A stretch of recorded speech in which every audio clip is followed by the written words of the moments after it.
kad jūs veidojat reklāmas laukumu, ir 3 veidi reklāmas laukums, kādus var iztaisīt sistēmā. Tātad mums ir mediju kanāls gatavs, mēs izveidojam laukumu. Tātad ir kaut kāds vai nu baneris, vai nu reklāmraksts, vai nu video.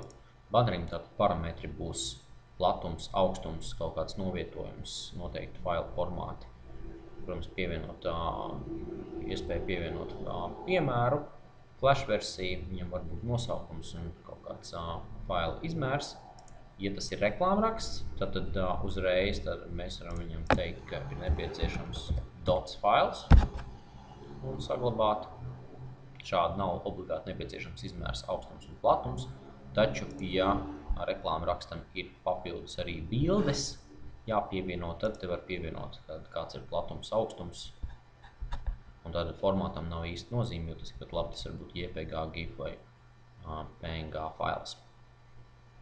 Un savukārt video reklāmai ir šādi parametri, ka ir malu attiecība, ir kaut kāds izmērs un ir reklāmas tīps, tātad vai tas ir pre-roll, mid-roll vai post-roll. Un, protams, arī ir kaut kāds garums klipiņam.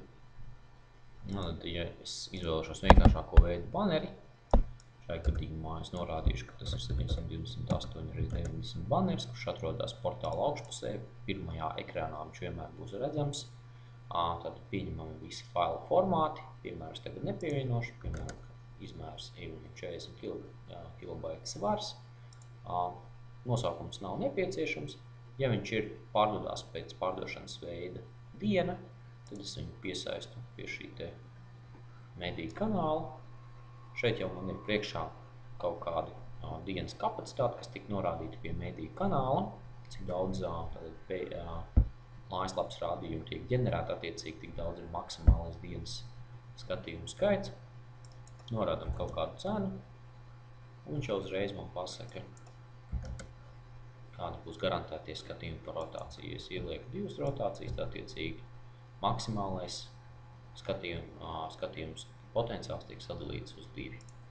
Saglabāju, un tad es esmu aizmirsis norādīt kaut kādu laukumu, un tas ir nosaukums. Tātad tas ir baneris, un saglabājam, un baneris mums ir šeit gatavs mūsu norādītiem parametriem.